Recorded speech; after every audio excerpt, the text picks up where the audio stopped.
Hello, I'm Megan. I'm Colin. And we are the hosts of Pet Sitter Confessional, an open and honest discussion about life as a pet sitter. Thank you very much to our sponsors today, Pet Sitters Associates and the Florida Pet Services Association, whose conference is coming up in a few months. Thank you also to our Patreon members who have found value in at least one of the almost 400 episodes and like to support us every month. So if you, too, would like to help support financially to the show, you can do so at petsitterconfessional.com/support. About a year and a half ago, we decided to expand into a new service area. Crazy. Yeah. And we did this for a few reasons. And one of those is because the current town that we live in is very small. And while we have a lot of clients here, it's not really able to support us having staff and us still being able to live off of it. So we decided to expand into an area that is 2 hours south of us. And it's been quite a journey. Yeah, it really has. And yes, we looked at our current market and we said, if we're going to do this full time, if we want to have staff, a town of 21,000 people is not able to do that for us. Now, it is still a very healthy market. I mean, sometimes it's just absolutely insane. But we were looking for consistency, for much more growth potential than we have here. And so we looked south and we found that there was this town there that was over 9 times the size of where we're currently living, and decided that that is where we wanted to expand into. And so we wanted to talk about that expansion into a remote service area and what kind of our process was, and then some things to think about if you have thought about that before. We also did it because we have a connection to that area. We both went to college there. Colin grew up in a town very close to where that is. And so we had some familial connections with it and knew that they were a very pet-friendly market. So we did a little bit of market research beforehand, and we decided, okay, yes, this is something that we can do. So we started off with the job ad. And it was very interesting to write because we basically played up the fact that this was a growing business in a growing market, that we knew the potential here, and we did not guarantee any hours, which was a little difficult to explain to people. But we really played up the growing aspect, that we know that this can work. We're going to be doing this. You're going to be with a company that is expanding into a new area, and you can be on the forefront of this as well. Yeah, giving them that idea of that potential. And so this attracts a smaller subset of people, I believe, of people willing and wanting to look for a growing company versus an established company. And so you do get people who are more open to risk, I guess, as opposed to risk averse, somebody who just wants stability, just wants to know I get exactly X number of hours and that's exactly what I want. And this is honestly a mindset that we've continued to bring into every single hire of, there is risk here. We are growing. This is still very new in this service area. And I think that's really healthy for the kind of people that we've been attracting, who are looking for something of, okay, it's not demanding a lot of me, but I'm excited about the potential that's here. And so walking people through that process was really important to us. Well, and obviously you and I were not going to be there the day in and day out operations of the business. So we really needed to hammer that home as well. This person that we had to bring on, or people that we brought on, had to be okay with working extremely independently and obviously very good at communication, because if something were to happen, we were 2 hours away. We could not just go across the street and solve their problem. It would be a process to get down there and to help them out. Yeah, this was a real balance of finding somebody who was independent, who was competent, who was experienced in this. So that was another thing, that our first few hires were people who had done this before. And we've since started hiring people with almost zero experience and trained them up. But we knew for these first several people, we had to get people who had experience, because we couldn't just drop everything that we're doing at a hat and drive 2.5 hours away. But we also we need somebody that was independent. We also had to have people who were team players, who saw the benefit of the approach that we were using, of multiple sitters in a house, multiple sitters taking care of a family and their pets, and that they were willing to contribute to the betterment of that care by cooperating and collaborating with other team members. And finding that balance is hard. It's still hard. It's honestly one of the hardest parts and challenges of hiring people, of going, yeah, I need a strong-willed, independent person who wants to be a good team person, who actively sees and understands why we operate the way we do, and that they aren't just a lone wolf out there by themselves. Well, and I think one of the biggest misconceptions about hiring in general is that you have to hire people with guaranteed hours or at least some hours. And that's just simply not true. And we are the poster children of no. When we started up in our new area, I mean, I think it took us 3-4 months to actually get a client. We were having our staff, our employees do the admin work, writing blogs, doing boots on the ground marketing, going to vet offices and groomers and making our company name known in the community. And so we had to be very forthright of saying, we can provide some hours, but these are definitely, we guarantee 0 hours. Yep. So are you okay with that? You have to have some other income to make this work. We had people who were driving for Amazon Flex and somebody who had her own landscaping business and somebody who did yoga on the side. Like we had to have these people who were not reliant on this income because some weeks there really weren't that many hours. And that was important again of going, wow, you're hiring people and they are in charge. I guess something you may say is, oh, wow, they are in charge of helping to grow the business. And the answer is yes, right? We were hiring, in some instances, marketers. We were hiring blog writers. We were hiring people with admin work and had a desire to do that as well because we knew as the company grows, the pet care visits will increase and we will be able to take away some of the admin work and give those to either other people, Megan and I take them on, or hire somebody specifically for that. So we kind of saw this vision of, in the beginning, there's going to be a lot of admin work, boots on the ground, marketing. And then as we pick up with business, that will decrease, the pet care will increase, and we'll be able to switch those responsibilities from one person to another. Because it was also important for us as the owners to communicate to our employees the vision that we saw, that this was not going to always be admin and blog writing and you going to visit groomers and everything. We needed to say, hey, this is where we are going. We know that this is going to work. This is absolutely going to work, and kind of making it as optimistic as possible so that they didn't, on week 3 go, I'm not writing another blog. Like, this is not what I signed up for. Or, I really want to take care of the pets. I don't want to go visit and do events and all of these things. I want to take care of cats and dogs. And so making sure that you as the owner are including them in the day-to-day, what's going on. Okay, we did this today. I got it, somebody called today to inquire about our services. It didn't work out this time, but we know there's going to be more phone calls coming in. That's actually a very interesting point that you bring up. I've never really thought about it, but those earlier hires really had to capture onto the vision a lot more than later hires. Because as we've hired subsequently, we're able to tell them, okay, here's an estimated number of hours that you could potentially get. Here's where we service. There's a lot more ironed out. And so in many times, they are buying into the hours, the income, versus the early staff, the early people who we hired, and if you're doing this, you will hire as well. It's a hope and a dream at that point. Like, that's what excites them of like, wow, look what I get to be a part of. And to remember that as you bring people on, to still bring that same enthusiasm, to still talk about that potential, to still talk about where your company is headed so that they can buy into that, your company buy-in, whatever. Like, what's more important is that they see how they can contribute to that. And you can talk with them about that and look at their strengths, look at their weaknesses, and understand how that's happening. And do that during the onboarding process, during the interview process, even of how that they're going to get connected with your company. I think that's really critical because you don't lose that. So that you have people who continue to enter who are excited and who are pumped up for your business. Because we hired remotely, we also had to make sure that we were hyper serious and hyper focused on our onboarding and our training procedures, that we had really nailed protocols and policies for our staff because we weren't going to be there. We have now extensive training and onboarding steps that everybody goes through, and we shadow them a lot, and we really hone in on all of those things and are very specific about our instructions.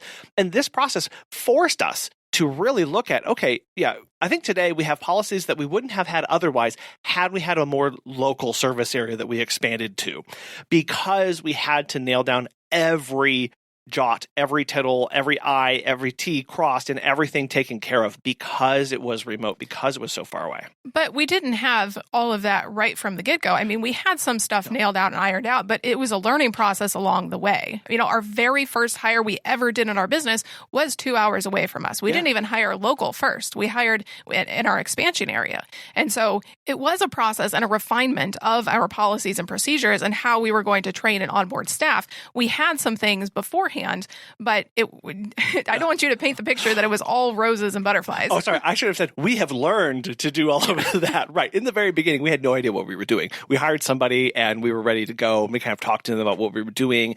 We actually had them listen to a few of our own podcasts as part of the training procedure because we knew we had that material there, and just walk through that. We now have it to that point, but yes, in the very beginning. So as a word of advice, think through those things beforehand. Obviously, there's always growing. There are things that can come up that you would never have thought of before. We are still experiencing that, but to go in and understand, I with a mindset of I need to be as precise as possible in everything that I do. I think that's what's critical. Not having everything lined out in documents in black and white for people, but just knowing you as the person hiring and bringing this person on, you understand what you are walking into for that. Well, and knowing that basically they are the face of the company in your new area, that they are going to have to do everything. Yes, we can step in at times, but because we have our own business here that we actually had visits for here and we were not yet hired here in our current area, they had to do all of the meet and greets. They had to do all of the pet sitting and dog walking. And we didn't have that much at that time, but all of the new people that were coming in for meet and greets, they had to be the face of our company doing that. So communicating that before they hire on with your company is important because maybe they're more shy, more introverted. They're not going to be okay with being the face, but making sure that you have this more extroverted person that's going to come on this journey and see the vision and see the exciting growth that you were going to do is important. Hi, everyone. This is Amber Van Denzen with Attaboy Animal Care, and I am the Secretary of Florida Pet Services Association. Are you looking for a professional pet conference that will have a variety of pet professionals beyond your specific scope? Attend the Florida Pet Services Summit on August 25th through 27th of this year in Orlando, Florida at Floridays Resort to connect with fellow pet sitters, groomers, daycare providers, trainers, pet waste management companies, and more. With over 16 speakers and over a 2-day event, we are so excited to form camaraderie and connections that will elevate and grow the professional pet care industry as a whole. We look forward to seeing you soon. Buy your ticket today at flpetassociation.org. Because we were 2 hours away, the oversight really needed to be honed in as well. So anytime they had a meet and greet come up, we would say, okay, let's jump on a phone call beforehand. Let's talk through these things. And then afterwards, let's jump on another phone call and see how it went and any other questions that we have that we need to ask the client about. With the dog walking and pet sitting, knowing that our software is very helpful in this area because we're able to see their reports. We're able to check, yes, this is fine, or no, you should have done this better. And then having weekly staff meetings. We still do that. And those are very important to make sure that we're all on the same page in the company to know where we are going, look back over the past week and looking ahead to the next week. We also have a lot of touch points with them. When they come on board, we do a 1 week, a 2 week, a month check-in, and then every month after that. And then if there's anything in between, we talk about that as well. We jump on a Zoom call and say, hey, how's it going? Are you finding that balance? How are we doing? What can we do better at? Any concerns or questions do you have? Yeah, those quarterly reviews, we do. Those are the serious ones where we sit down, where we look at their performance, we talk about improvements, talk about their strengths. But those check-ins are really critical for us. And it's a lot of asking them how they're doing and us giving advice and insight from what we are seeing. It's not critique. It's not really a time to critique or judge or grade anything, but it's hey, do you have a good work-life balance? Do you understand where we're headed? Do you feel like we are supporting you? Do you feel like it's a lot of do you feels to understand where they are coming from? And those touch points are very critical to us and have helped shape how we approach people, because then we can understand, this person needs a lot more technical advice, or this person needs a little bit less oversight. They want to be just a little bit more independent. And one thing that I mentioned earlier was the importance of having a team-based approach. So that's beneficial not just to our clients, but we talk a lot to our staff about the benefits to them. And one way to foster that collaborative effort and that collaborative mindset is we lean on each other for support and encouragement. And we do that. One of the ways is at the end of each, I'm going to call them shifts or time blocks that they are done, they write up a report of how it went for each of the clients that they saw, and they send that to a group chat with all the other staff members for that service area in it. This relays problems that they had, concerns that they are seeing, who pooped, who didn't, who got their medication, details like that to the other team so that the other people know what they're walking into. And it really we've seen a lot of, okay, you did that for me, I'm going to do that back for you, or you can encourage people to open up there, and so that they can see I'm not alone, right? This isn't my only visit, because that was one of our biggest problems of people going, this is my only visit and there's nobody before, there's nobody after me, and I don't need to think about that. This breaks that mindset and goes, I'm telling other people about what I did, and I'm seeing what other people are experiencing, and I can relate to that. I can give advice, and we have some really good conversations that come up from time to time about things that people are experiencing. One more point with the staffing. It can be very difficult when you are first starting out to kind of overwork that person. You are relying on them for everything in your service area. So if one day somebody books a meet and greet at 9 a.m. and the next day at 6 p.m., well, maybe you have to have a conversation with the client of, hey, we need to move it to 9 a.m. only. Or, the first person that we hired did Amazon Flex. And so she was really available whenever we asked. And that was very nice. And I feel very rare. Yes. So we were very blessed to have her. But I don't think that that's necessarily the norm. And so if you can find somebody like that, great. If not, then you are going to have to say, okay, well, right now our business operates from 8 to 2 or 9 to 3. Or whatever it is. And if you want midday dog walks, then great. You can keep that time window. But we had to be very careful and cautious of not overworking her, even though we didn't really have a whole lot for her to do. But we didn't want to say, okay, 8 a.m. meet and greet one day, 8 p.m. meet and greet the next day. We wanted to be considerate of her time. And because there wasn't a whole lot for her to do, we wanted to make sure that the time was worth it to her. So we instituted a standalone visit, where if we just had one visit separated by 2 or more hours, we would pay her for the full hour versus just a 30-minute visit. Something that we did not do right away that I think we should have was move our Google My Business. So we had accumulated dozens of reviews on our Google My Business, and it was in our local service area.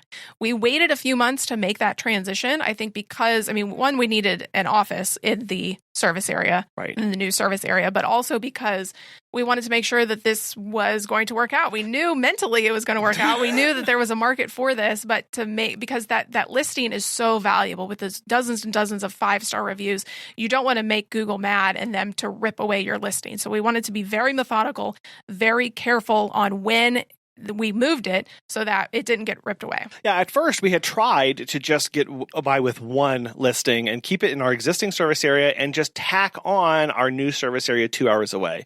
But I will tell you, Google's limit for how far away your service area can be is 2 hours. And it was literally 2 hours and 1 minute from both service areas. And so what Google did was, when you would Google our business, it would come up and it would just be the little service area would stretch linearly straight down the highway 2 hours south and loop back up. It was a very long, tortured, stretched oval, and it didn't break it in the middle. And so it was picking up, and people were pinging everywhere in between, and so all of the cities along the highway. It was completely ridiculous and untenable for us. So we did have to move it, and we shout out again to Amy Toman for helping us walk through that process, because it was so critically valuable to our business, and moving that to an office that we got in the new service area. And that by far and away, the single best thing that we could have done was maintaining that Google business listing and making sure that it is kept and up to date. But we also did a ton of door knocking, flyers. It was full court press. Every pet business that was in that area, or pet friendly business, we were meeting. We were talking to, taking flyers, taking poop bag holders, taking branded tennis balls, and getting to know people. Because the fact of the matter was, they didn't know who we were. They had no idea. They never heard of us. And so we wanted to come in, make an amazing first impression, and just get our faces in front of them. And yes, that was us, Megan and I sometimes, but the majority of the time it was our staff members. And so we had to coach them and talk to them about how to do those introductions, what that process looked like, things to talk about, how to introduce yourself, where to direct people back for more information. And that was really good. That was a really good exercise for us. And telling businesses that while we are new to the area, we are not new to pet sitting and dog walking, that we are an established business, because it can be a little it can turn people off of going, well, you're new. I don't know if you're going to stick around for a long time. Are you reputable? Are you the real deal? Like, do you actually care for pets properly? Or are you just some fly-by-night person? But letting them know, no, we have 10 years of experience in this, and we are just expanding into this area. And that's been a continued point of discussion with people of going, where are you located? How do you do this work? Are you in this other area or are you in this area? And we have to say we're both. We have staff members that service this location. We have staff members that service this, that are dedicated to this other location. And communicating a little bit about the business operations is essential when you're doing this and you're expanding so far away from your original service area. So when we had our employees write blogs, some of them were the top dog groomers in our new service area or the most popular vets in the new service area. And then what we would do is after we had published that, and I would tag those businesses on Facebook, our employees down there would go and visit those and say, hey, we just wrote a blog. You are featured in here. We wanted to drop off some donuts or whatever it was and just say hi. And that's what a lot of this was. It was just saying hi to new business. It wasn't necessarily to say, hey, I want to shove some flyers in your face and some business cards and put this in your window and super hard selling. It was just, hey, we're new to the area. We featured you in our blog and we just wanted to say hi. That's such a wonderful opening line of, hi, look, I've written about you and we put it on our blog and people are very receptive to this. Not 100% of people. Well, not 100%, but okay, I will say. There were a couple people we did have to take off of the blogs because they were not kind They to were us. unkind. But learning process, right? Okay, great. We can take them off because that wasn't a good experience. But as far as an opening line goes, like it's great. And so it does a couple things. It builds that rapport with them of going, wow, this person is coming in already telling me something they've done for me, and I didn't know about it. That's great. Also, it gives us content that we can then share and grow and not just put out on social media, but then plug into the blog press on our website to grow our local SEO for our business. And that was the other thing that we had to do. We had to pour over our website and put in our service area and make sure that everything flowed, because now we're talking about two different service areas. So wording can get a little tricky. And does it just apply to one? Does it apply to the other? How is that going to work? Where does this information need to be? How is it presented? And really thinking through that process of, anybody from either of these service areas can land on our website. How are they going to know that we service them and not scaring them away by putting too much language of the other one versus the one that they're in, so that they think, well, maybe they don't. We want to make sure that it was evenly distributed. Well, and we wanted to offer the exact same services in our new service area as we do in our existing one. While we do have different pages for our different areas, they do have the same services. So it's not as though I offer adventure hikes in one area and only pet taxi in another or only grooming in another. They are cohesive in that they offer the same services. And then, as you mentioned, we basically blasted Facebook with this. So we put it on our business Facebook page, but then also we joined a lot of local groups in our new service area. There's one that is super popular, has 60,000 members, which is like a third of the size of the whole city. And we paid for advertising in there. It's only $30 a month, and we can post as much as we want. And we said, absolutely, this is money well spent. You know, we have our social media posts that we curate for potential clients and speak directly to them. So every day I was out there creating new posts and new content. And we did get feedback from a marketer from a 1 Million Cups meeting that says, you know, make sure you don't flood it too much, because then people will block your page and they won't be able to see you anymore. So there is a balance there. However, I don't really know balance well in my life. So over the past year, many of the thousands of people have gotten to see our posts each day. Well, and I think what's really important there is, as you were doing this massive push, it was about the content, because we were not posting anybody looking for a dog walker, or we'll be your pet sitter, or here's a price sheet, or we offer this, or here's a picture of a dog. It was hard-hitting blog content. It was instructional. It was informational. It was recommending other services beyond us. It was truly shareable content. I mean, that's what we focused on. It very rarely pointed back to us. The only thing that pointed back to us is that you very wisely, Megan, shared it from our business page so that they knew who it was coming from and who it was associated with, and they could click right to that. One of the single best ones we've ever done was dog-friendly restaurants. And our expansion area is super big into meals and restaurants, and they love their food there. They eat out all the time. Yeah. So there are so many restaurants. And so there was a lot to choose from, but also there are specific groups, Facebook groups dedicated to local eating in our service area. So I was able to share it there as well. And it did phenomenal. I mean, it was like one of the best posts we've ever done. And so just getting our name out there through other people, I guess, is how it was successful. Well, yeah, people would go, oh, great, and they'd tag their friend and be like, now we know what to try for brunch next time. Or people would comment back their favorite that wasn't listed on there. So it was a lot of engagement, brought a lot of interaction to that post, which made it's more people saw it. We could add that content to the website, so they were kind of crowdsourcing this for us. So it made it really, it was really neat to see people share that and be like, look at these great places and so on. If you are wanting to know how we went about curating and crafting these social media posts for potential clients in our new service area, we did talk all about this on episode 382, which is titled Finding Your Approach to Social Media. Something that should be in every area that you service is Pet Sitters Associates. As pet care professionals, your clients trust you to care for their furry family members. And that's why Pet Sitters Associates is here to help.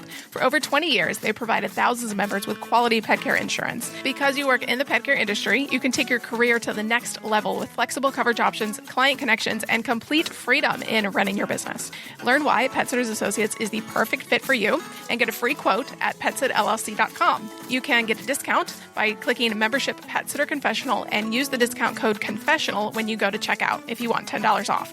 Check out the benefits of membership and insurance once again at petsitllc.com. When trying to figure out where our new service area was going to be, we looked at other cities surrounding us. There was one east of us, about an hour. There was one an hour and a half west of us. And then there was the one that we chose, which is 2 hours south. And we chose this one again because it was pet friendly. There was less competition in the area. We knew that the other two that we were looking at had quite a few pet sitter and dog walker companies. And then a huge bonus was that we actually have family in the area that we chose. Colin's family still lives there. And so we knew that if we were having to go to cover for staff or just do marketing ourselves in the new area, that we would have a place to stay. Which is huge. When you're 2 hours away, you can't be there forever. You can't be spending $80 a night, $120 a night for hotels, or even getting an Airbnb for extended period of time while you're doing the onboarding, while you're doing the training, while you're covering visits for people. So that really meant that this was a very, it was a sure and I'm going to say safe step for us. The other ones were just as big of markets, if not bigger. Yes, they had more competition, but we knew that we could do this. This one, there was a little bit more opening, and then we had some things that could cover us in case everything fell through, which really allowed us to step forward in that and go, okay, we feel comfortable doing that. We also chose a 6-mile radius from the center of town, and we chose a park as our central location and a 6-mile radius from around that. And that basically encompassed the entire city, really, except for the outermost parts. But we really, while we knew this city because we had gone to college there, I don't think that we really fully understood exactly where we were going to be gaining clients. Which is an important aspect that as we've been there, we've had to learn a lot of the ins and outs of the city. So while we chose the center of the city and the surrounding area, what we came to later learn was basically all of our clients commuted in. So what we had to do was later move our service radius a little bit further south to encompass some of the approaching suburbs where people were driving in. They were driving in 15, 20, 30, 40 minutes into the city to get to their jobs. Well, it doesn't matter if they work in my service radius, right? I have to make sure that I service where they live. So understanding that, Megan, you said, while we knew the city, we've had to learn a lot of ins and outs about this, about traffic patterns, about when things are actually going to be busy.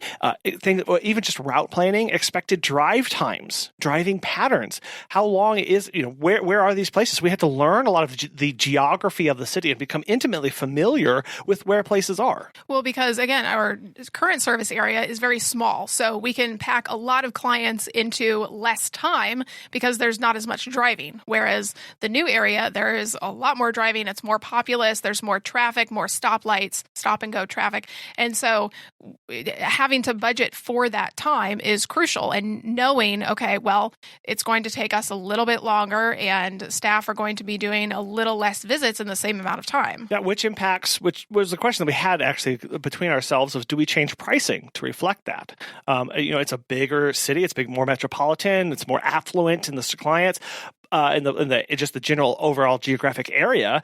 But we were really adamant about having the same pricing from our much smaller service area, more rural, to our much bigger city service area as well, because we knew we were going after the same clients. We knew that we could service them well, and it was important for us to maintain those because we had a little bit longer drive times there, and we knew that also our existing service area would be funding our operations down in our expansion. So we had to keep that revenue stream going. Well, I think that's really important. We did consciously know, okay, there are going to be more expenses in this new area than in our current area, and no revenue is really going to be generated for a while. So we had to go, okay, financially, can we make this work? Can our current service area float us for a little bit in the new area until we can get more established clients?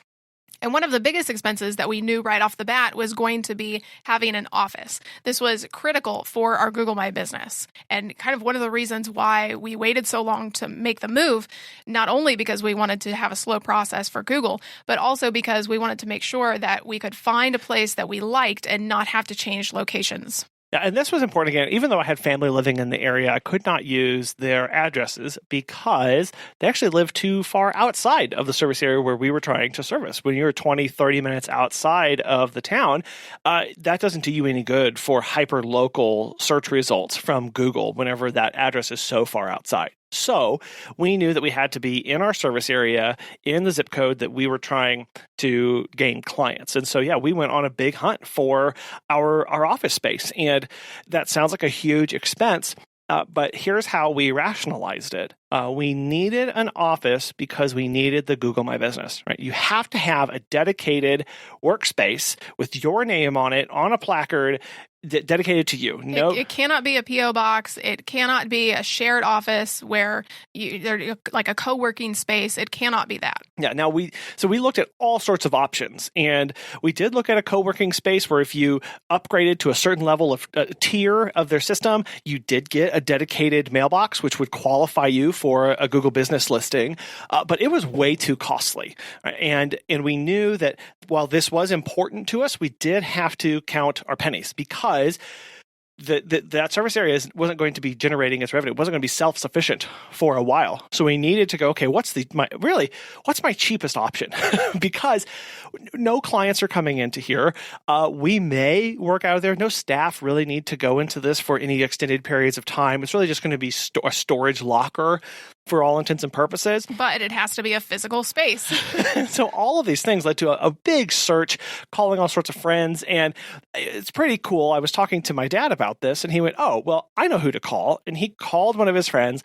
And it turns out that my dad's very first office, when he started his own company 20 some odd years ago, that exact office was for rent.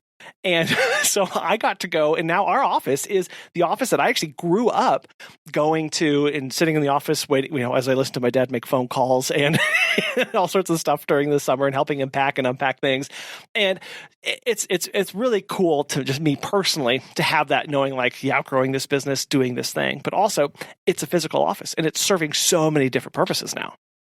One of those is that, again, it is a storage place for our leashes and first aid kits. And one of those is also lock boxes, which was a big deal for us. We knew that if we brought on staff, we were going to need to make this switch from physical keys to lock boxes. And that was something that we did as well. When we brought on staff in this new area, we said, okay, we don't want to be switching keys hither and yon, to and from, and having staff potentially lose them. So we made the switch to lock boxes.